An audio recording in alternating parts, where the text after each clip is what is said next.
All right, we are sitting down now with Scott Appleton.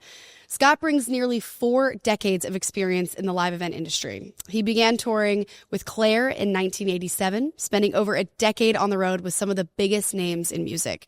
In 2023, he was named Vice President of Rock Nashville, helping lead one of the most anticipated expansions in the industry, and we are going to get into it right now. So, Scott, thank you for being on the Gigs podcast. Thank you. It's good to be here. I want to start with, you've been in this industry for decades. You've seen so much change. What is the biggest change that you've seen over your career? Technology. From when I started, an audio was analog. I mean, it's rare that you see analog nowadays in a live touring or at broadcast events. So technology, I think, is the biggest difference. What kind of tech are you guys bringing into Rock Nashville? The network that's being supplied here, the IT network. So it's Wi-Fi 7. And so that is pretty big technology. It's really early to the market, and it has a lot to do with the relationship that Clair Data Services and Savari has with Cisco. I mean, I don't know anything about, what is this, Wi-Fi 7? Wi-Fi 7, yes. Is that just a stronger Wi-Fi network? Yeah, it's stronger, it's better, it's more adaptable to new devices, those kinds of things. I can only speak very little to it. I don't really know what I'm talking about, but I certainly can say it. I spent enough time in it to basically fool the person that knows nothing, right? There we go. Okay, so what did it feel like being asked to be vice president of Rock Nashville and to bring this massive campus to Music City? To me, it's amazing that nothing like this was ever here before. Not even like, Soundcheck had nice rehearsal spaces for the city and for the knee, but there was no real major production facility. And for a city that's so rich in live events, and it has been doing live events generating from this city and going out into the U.S. and into the world for decades, it's amazing that something like this hasn't happened in the past, and certainly has been talked about. There's been a lot of people that have tried it and put plans up, but haven't been able to really break ground and bring it to where we are right now. And that's been really fun to see it and be part of it. And, quite frankly, I think that there'll be down the road in time, people will go, I remember when Rock Nashville broke ground and was built, right? And how it maybe changed the city and the industry in live events. Especially when you have so many people based here, because especially country touring, you're leaving on the Weekend Warrior. Every bus call is in Nashville. Yeah. And so, we all know Rocklitz as a pristine, amazing, premier rehearsal facility. And so we're all used to going up there, being up there for a month or two. And, it's a very small town. So, I mean, this being in a hub where you got more than just the local Target around, nothing against Lidditz, I love me some Lidditz. That's a huge deal when you have crew members that can be at rehearsal and still go home to their families that night. So was that part of the decision in bringing the next campus to Nashville, or were there other cities that you guys were considering? No, I think Nashville is the next obvious choice. Clair Nashville has a big presence here, and our recent acquisition was Sound Image. They also have an office here, and Clair Integrations has an office here. So bringing everybody in one roof made the most sense, as well as Soundcheck. They have such a strong brand here and really deeply mixed in the local culture. So with them having Oracle buy out their property and them needing to relocate, it made the most sense in coming here. And like you say, there's so many vendors, there's so many freelancers, people, artists, musicians, all in this city. And it's so, for people that don't live here like you and I, they don't realize that Nashville is such a really small city in a way, and it's so compact with not only the music scene, but the food scene, and just has just a great vibe around it. And so that's why I think it was the obvious choice to move on to next. All right, Scott, first job in the industry. Working at Clair. At Clair? Mm-hmm. What was your position? I can tell you a brief whole story of it. Well, we have some microphones in front of us. Okay. Let's do it. So it started with, I graduated high school in 1984. I milled around. I had no direction or anything like that. But a buddy of mine played in this heavy metal band, and they were, really popular. We did 3 shows a year, So Huge. yes, hugely popular. Oh, yeah. So anyway, I wasn't living at home, and Clair I think the summer of '86 did Live Aid. And the Philadelphia Inquirer, a major Philly paper, did an article on Roy and Jean Clair. And it was in the fall of '86. And my mother had cut it out and gave it to me, said this was something you might be interested in. And so I read the article, and where I was living in Pennsylvania, Lidditz was about an hour and 20 minutes away from me, right? So it was drivable for me to go to. Called them. They weren't hiring at the time. I kept the newspaper clipping. May of '87 rolls around. I really disliked my job, and so and I had no future. Like I could not figure out what I was going to do in the next 2 or 3 years. And so I called up, and they said, "Come on up and fill out an application." They were hiring, and when I showed up, they were really hiring just about any idiot that walked in the door, because that summer was probably their busiest summer they had year to date. In the 20 years from 66 to 87, basically, had been open. This was going to be their biggest summer. They had Madonna outdoor tour going on. They had Bon Jovi, Leaping Frog outdoor systems. They had U2, Peter Gabriel, so they were doing so many tours. And this is back in the days when they kept track of tours on like a whiteboard that they wrote down, right?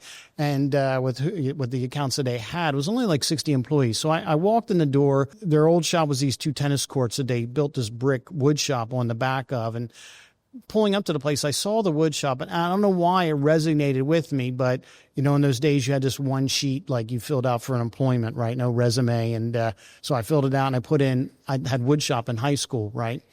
Which was a gross misrepresentation of my woodshop skill set. So I asked if there was anybody to talk to. Troy Clair was really kind of like the shop manager, but the shop was like 16 people. They had no titles or anything. It was Roy and Jean Clair were the boss, and everybody else worked for them, right? But Troy comes up and interviews me and is like, "Oh, I see you have woodshop experience." I was like, "Oh, sure do." But I got like a D- in woodshop in high school. Like I had to beg to pass, right? So they put me they hired me right then and there because they were really hiring any idiot. They needed people. Yeah. And they were running 2 shifts. So I got hired to do the second shift. And, I was like on day 2 or 3, they figured out that I sucked in the wood shop, right? So they did a swap with someone. The speaker department didn't like the guy that was working in the paint booth. So they traded me for him. And so pause. Vibe is everything. That's okay? right. Personality got you to switch with the guy that they didn't like. Okay. I like it. So I ended up going in the speaker department, and I painted speakers black and basically begged to go out on the road. And eventually, Clair at that time still did a good many regional gigs. And so they put me on a few of them, and I that's where I did well. I did well being out and gigging and doing shows. I was horrible in the shop, but when you got me out there, I didn't mind working 20 hours, going out when I was gigging, because that's what I love to do. So who were those first few bands that you went out with? My first real tour was Kenny Rogers, Dolly Parton. It was a Kenny Rogers Christmas tour. Goodness. And Kenny was still selling like 10,000, 12,000 seats a night. And him and Dolly, they were selling 15,000 seats or so. And so it was a pretty big rig and arena tour. They were very nice. Dolly was an extremely nice person. And you were well taken care of, and it was like a lot of fun. And I did this Christmas tour, and which was really cool to be working at that time of year and stuff. And so that was my first one. And then the next year I followed up. The following year I did The Who, U2, and Don Henley. So I did 3. And U2 was in Europe, and so it was my first time going abroad and working. So that was a lot of fun. And what was your role?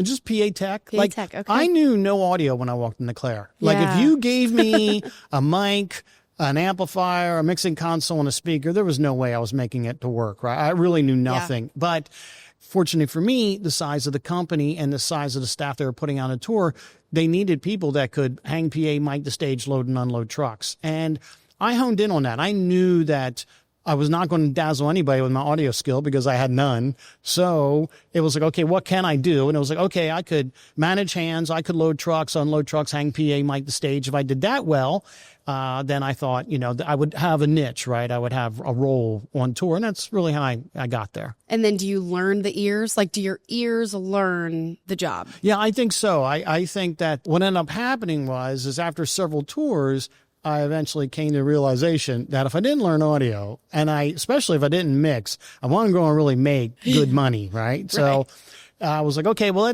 I watched people mix, and I was around all the shows and stuff like that, and I'd ask questions, and eventually it got to be where I had an opportunity. And so really, unbeknownst to me, my ears learned how good sound is, what it sounds like, right? And so it was just trying to figure out how to get it there. Once again, I work behind some of the best mixers in the business. And so they gave me tips and I would listen to them. And so when I got into it and I had my opportunity, I was able to perform and I did a good enough job that they didn't fire me. So I got another job and that's kind of how it went, you know. To start with you two, Don Henley and The Who, man, you were hearing some good sound. Yeah. Yeah. You know, it really kind of jaded me with musicians though, because when you go out to, when I would go out to other bands, I'd be like, it's okay. You know what I mean? Because this is music. Yes, no. Yeah. Yeah, man. Yeah. I toured with Sting. I toured with Paul Simon. So, you know, like Paul Simon had He's my man. Yeah. That's my favorite of all time. Oh, wow. Yeah. I did a world tour with him and it was so much fun. We went really all over the world and yeah. Michael Brecker, Steve Gadd, Richard T., Chris Bodie were all in the band. So it was a who's who of studio cats. Wow. Yeah. Sorry, for my own, I have to know. What Paul Simon tour were you on? A Rhythm of the Saints, I think what the tour was. It started in November of 90. We ended in like January, February 92 in South Africa. Golly. Yeah, it was good. I'm so jealous. Okay. I've seen his last two farewells and this last one in the Ryman. Oh, right. Were you working on it? No. Okay. What was interesting about the Paul Simon tour, that was the last tour I did with no video.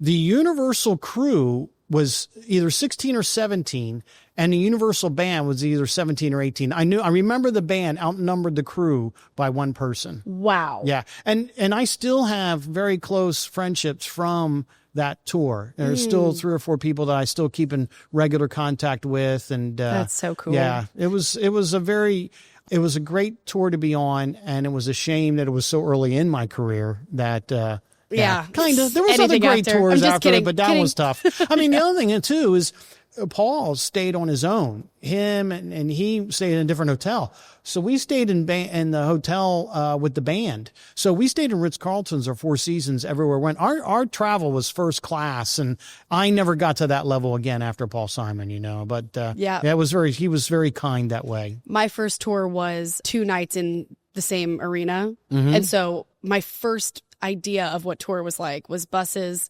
You load in, you have a show, you have a hotel, easy day the next day. Yeah. And then I went on a real tour and I was like, oh, this is a lot harder than that. So, all right. So were you doing monitors and front of house? Have you really worked every role you can in audio?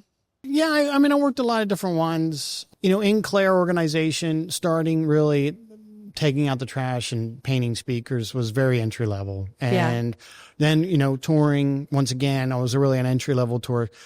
Did a Steve Miller tour, but a mixer named Steve McHale. He mixed Miller and I mixed the band. So cool. Monitors. My limited house mixing skill was Dave Morgan, a very well-known front of house mixer who recently retired. He mixed, we did Paul Simon, a residency at the Madison Square Garden Theater.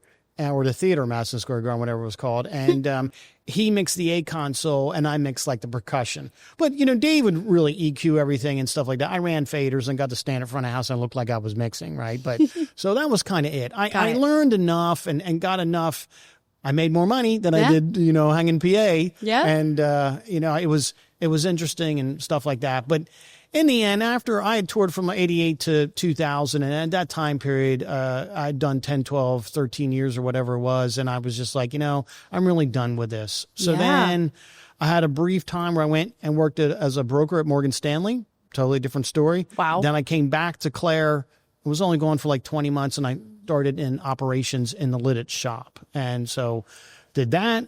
And then after about 10 years of that, Matt Clair had come into the operations department. He had recently graduated college and was working in there for a while. So I wanted to kind of move out of that. And that's when I went into more account managing. And then the Clair Data Services role came up. And then I moved down to Nashville in 2018. My wife, daughter, and I moved here. Fabulous. Yeah. Okay.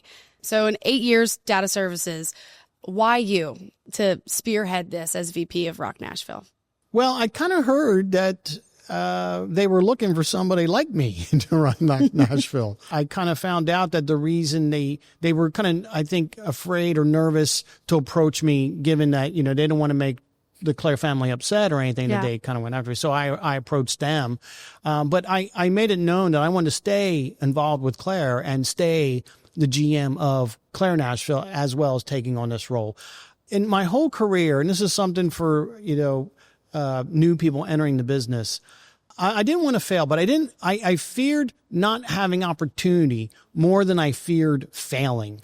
So as long as I had opportunity, I knew I would try my best. And if I failed, I failed, but I wouldn't regret not trying, right? So that was really my whole career, was always that. Like I didn't want to fail, but I didn't fear failing like some. Like I see a lot of people that are extremely talented and smart, but they won't go for it because they fear that they'll fail and they'll maybe look ridiculous. And I guess I didn't really care if I looked ridiculous, right? It didn't bother me as much. So I always wanted opportunity. And so when this opportunity came up, it was like, being part of something that's just new and different. And I was going to be on the campus anyway with Clair. So it just kind of felt like it was really right. And Andrea Shirk, I think a lot of knew I was going to be answering to her. I really thought that would be good. I knew there was good leadership and ownership with Adam Davis and the Clair family and stuff. So great.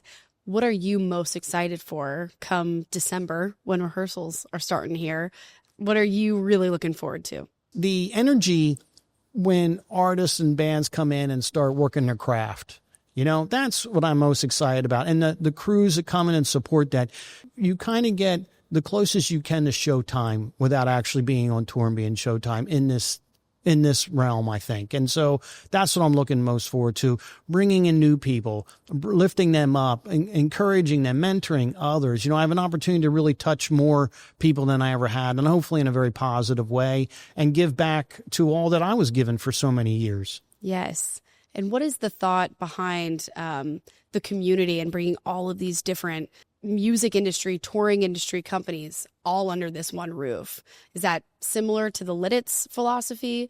I think the big difference between Rock Nashville and Rock Lidditz is the freelancers and the amount of vendors that are in Nashville comparative to Lidditz. Lidditz has Tate and Clair, two really big players in the event space. Down here, they both have presence here, but there's also so many other vendors as well.